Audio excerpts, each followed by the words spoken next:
कल पश्चिम बंगाल में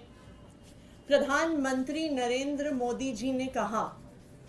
कि अगर कोई भ्रष्टाचार का पैसा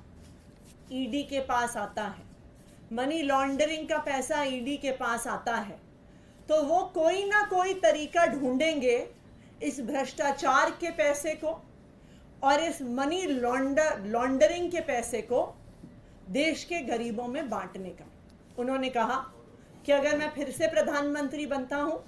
तो मैं कोई ना कोई कानूनी रास्ता इसका निकालूंगा। मैं आज प्रधानमंत्री नरेंद्र मोदी जी से कहना चाहती हूं, ईडी के रेड के बाद मनी लॉन्ड्रिंग के अक्यूज्ड कंपनियों का सबसे ज्यादा पैसा भारतीय जनता पार्टी के पास चंदे के रूप में आया है, इलेक्टोरल बॉन्ड्स के रूप में आया है। जो पैसा ईडी के पास आया है उसको तो देश की जनता में बांटने के लिए आपको कोई कानून बनाना पड़ेगा, लेकिन इन सारे आरोपियों का, ये सारे मनी लॉन्डर्ड पैसे का सबसे बड़ा फायदा, इसकी सबसे बड़ी बेनिफिशियरी भारतीय जनता पार्टी रही है। तो अगर आप इन भ्रष्ट कंपनियों का पैसा,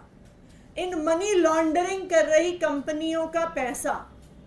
देश की जनता में बांटना चाहते हैं, जनहित में बांटना चाहते हैं, तो मैं आपसे आग्रह करूंगी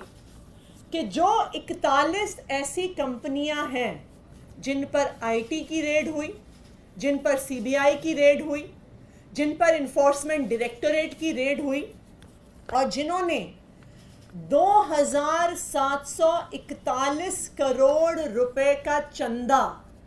भारतीय जनता पार्टी को दिया है, आपको उसको बांटने के लिए, उसको जनहित में लगाने के लिए आपको कोई कानून नहीं चाहिए। तो मैं उनसे आग्रह करूंगी, मैं भारतीय जनता पार्टी से आग्रह करूंगी कि वो आज आकर पब्लिक में ये घोषणा करें कि 2741 करोड़ रुपए जो हमें ऐसी कंपनियों से मिले हैं जिन पर ईडी सीबीआई की रेड हुई है, उसको हम प्रचार में खर्च नहीं करेंगे, उसको हम चुनाव में खर्च नहीं करेंगे, उसको हम देश की जनता में बांटेंगे, हम किसी चैरिटी में देंगे, हम स्कूल बनाने के लिए, अस्पताल बनाने के लिए गरीबों को देंगे।